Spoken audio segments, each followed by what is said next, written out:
Som práve na montáži v námestove, kde montujem krásne biele dvere a je tu zase jeden problém, ktorý som už robil na to niekoľko videí. Opakovanie je matka múdrosti, tak môžeme sa ísť na to pozrieť zase. Dilatačné špáry medzi laminátovou podlahou alebo drevenou v tomto prípade a dlažbou. Najprv vám ukážem, keď je to urobené dobre.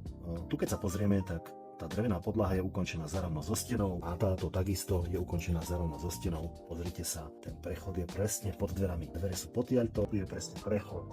Lišta bude pod dverami. Ten istý byt, ale toto je kúpeľňa, to znamená, že neviem, jaký obkladač, neviem prečo zase presunul o centimeter ďalej dilatačnú špáru dlažby malo byť a teraz sa ideme pozrieť, ako to bude vyzerať.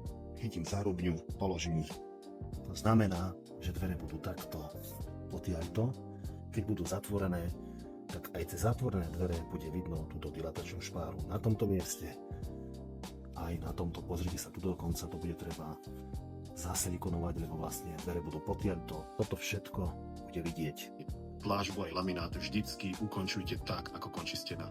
Vždy to je zlé, nikdy to neprekrie. Nechápem, prečo to všetci robíte. Vôbec nerozumiem tomu. Pre viac typov ohľadom dverí a okien ma sledujte na všetkých sociálnych sieťach pod menom Jarko Páško.